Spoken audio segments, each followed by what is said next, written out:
ao anatin'ny fanamarihana ny fazato taonan'ny Nelson Mandela dia nisy ny atrikasa nandritra ny 2 andro ny karakarain'ny groupe action niaraka tamin'ny fondation Telma ary ihany koa ny ambasadin'ny Afrika Atsimo sy ny université n'Antananarivo eny Akatso eny zany tao anatin'ity fotoana ity no nahafahan'ny tanora ny fampizarany traikefa sy ny fahaiza-manao eo amin'ny sehatry ny tontolo iainana. Tato-baovao.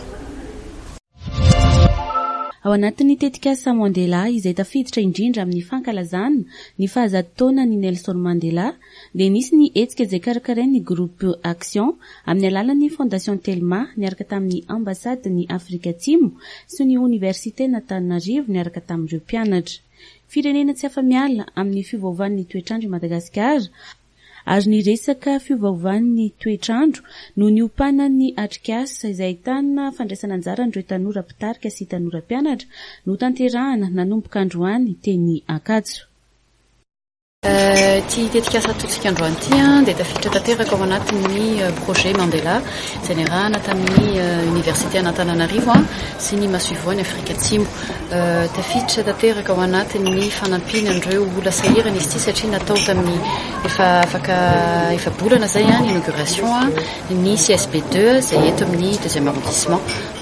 Voalaza teo moa zany fa ny androany dia manokana ho an'ireo mpianatra sy tanora izay liana tanteraka amin'ny changement climatique sy ny environnement.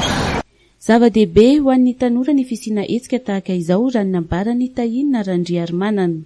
Zava-dehibe ny hetsika tahaka izao aloha ny resaka fifandraisana aloha voalohany, dia resaka fiarah-miasa, resaka ao anatin'izay ny fifampahantrona sy fifanakaloza-kevitra amin'ny tanora sy ny mpandraraha. Andray anjara sy anatrika an'ilay World Economic Forum 2018 ireo tanora mpitarika ao anatin'ny Global Suppers mandray anjara amin'ity fifanakalozana traikefa momba ny fiovaovan'ny toetrandro ity.